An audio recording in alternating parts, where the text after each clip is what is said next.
parler de business. Aujourd'hui, je voulais vous parler d'un point important parce que bon, chaque année, je vois des personnes se retrouver dans les mêmes erreurs. Oui. Et vous savez que sur ma chaîne, c'est une chaîne où j'aimerais vraiment partager des petites astuces, des petits secrets, donc tout ce que je peux connaître sur le business et les études en Chine.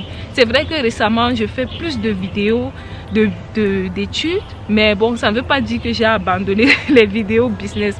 Donc on va essayer d'équilibrer entre business et études parce que je sais que les deux sujets vous intéressent. Donc les gens de business, ne vous sentez pas un peu abandonnés. Je suis là, voilà, je suis là. On va équilibrer. Donc comme vous avez vu sur le titre, on va parler d'une nouvelle en chinois. Aujourd'hui, nous sommes le 15 novembre, voilà. Donc à l'heure où je tourne la vidéo, nous sommes novembre. Et là, je sais que vous avez déjà fait les achats pour la fin d'année. Parce que les gens qui font les achats actuellement, ce sont vraiment les retardataires. Je dois vous dire, vous êtes des retardataires. Si vous n'avez même pas la chance, vos marchandises ne vont pas arriver. Bon, si vous expédiez par avion, oui, vous pouvez recevoir vos marchandises vraiment juste. Donc, ce sont les retardataires qui font les achats. Et je vous ai déjà dit que ça, c'est une très mauvaise période pour faire les achats de la fête. Mais comme vous ne m'écoutez pas, on fait comment alors, hein? On fait comment? Donc, aujourd'hui, on va parler d'une nouvelle en chinois parce que je sais que pour des commerçants, vraiment, des vrais commerçants, les habitués, vous avez déjà fait les achats sûrement depuis septembre, août, voire juillet, les achats de la fête de fin d'année. Vous êtes en train de vendre et tout.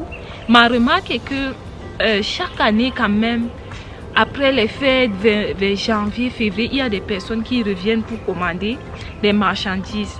Mais le souci avec cette période, c'est que il y a le nouvel an chinois, c'est les congés. Il faut savoir que les Chinois sont des personnes qui travaillent beaucoup. C'est des personnes qui travaillent à tout moment. Les gens qui sont venus en Chine, je pense que vous avez quand même eu à voir comment ces personnes travaillent. Donc, de la même manière que les Chinois travaillent, c'est comme ça que pendant leur période de congés et autres, le week-end, c'est des moments où les gars profitent franchement. C'est des moments où, donc si c'est le congé pour le Chinois, ça veut dire que c'est le congé, il ne travaille pas. Donc, ce qui fait que dans 2 mois environ, donc disons, c'est souvent vers mi-janvier, février et autres, il y a le nouvel an chinois. Je ne sais pas exactement, c'est vrai que j'ai quand même un peu duré ici, mais je sais que c'est vers mi-janvier, février quand même, qu'il y a le nouvel an. Et pendant cette période, c'est une période morte. C'est une période où vous n'allez ni trouver les transitaires, ni les fournisseurs. Donc, vous n'allez pas les trouver. Ceux qui sont habitués, vous savez de quoi je parle. Donc, c'est une période morte. Ce qui fait que pour ceux qui comptent vendre peut-être en février ou en mars, je vous recommande de faire vos achats maintenant.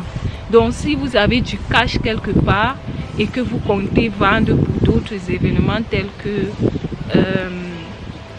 par exemple, la Saint-Valentin ou bien, je ne sais pas, le 8 mars, parce qu'il y a toujours des événements où même vous voulez renouveler votre stock, vous voyez.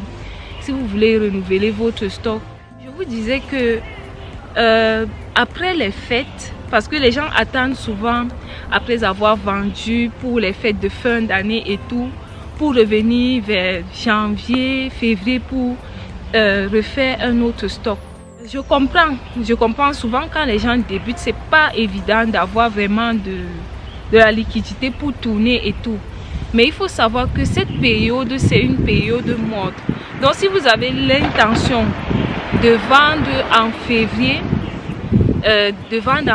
et en mars et que vous voulez vous ravitailler en Chine, je vous conseille de penser à commander par exemple en décembre. Voilà, commander en décembre ou bien cette période. Et comme ça, si vous expédiez par voie maritime d'ici fin janvier ou même voire février, vous allez recevoir vos marchandises. Donc, je voudrais quand même vous rappeler cette période-là, la période du nouvel an. Les commerçants ont tendance à oublier cette période qui est comprise entre mi-janvier, je pense, jusqu'à février. Oui, vous avez tendance à oublier cette période-là. Donc, dès maintenant, préparez déjà votre stock, oui, pour vendre à cette période-là. Parce que si vous ne préparez pas votre stock en novembre et en décembre, vous allez attendre fin février ou mars pour acheter les marchandises en Chine. Est-ce que ça serait évident? Donc, dès maintenant, pensez-y. Parce qu'il y a la période du nouvel an qui arrive. Et je vous assure que les gens-ci ne blaguent pas avec les congés. Pour les personnes qui veulent s'inscrire pour l'accompagnement, n'hésitez pas, inscrivez-vous. C'est encore ouvert. J'ai réajusté le nombre de personnes. J'avais dit 5 places, mais je vois que les gens me contactent. On va voir comment équilibrer. Il y a différents types d'accompagnement. Donc, vous allez choisir selon vous, selon ce qui vous convient. Donc, n'hésitez pas à me contacter pour l'accompagnement de votre demande de bourse pour l'année 2024-2025. Donc, les contacts sont dans la barre d'infos. Donc, si vous avez aimé la vidéo, n'hésitez pas à commenter, liker. On se retrouve à la prochaine. Bisous.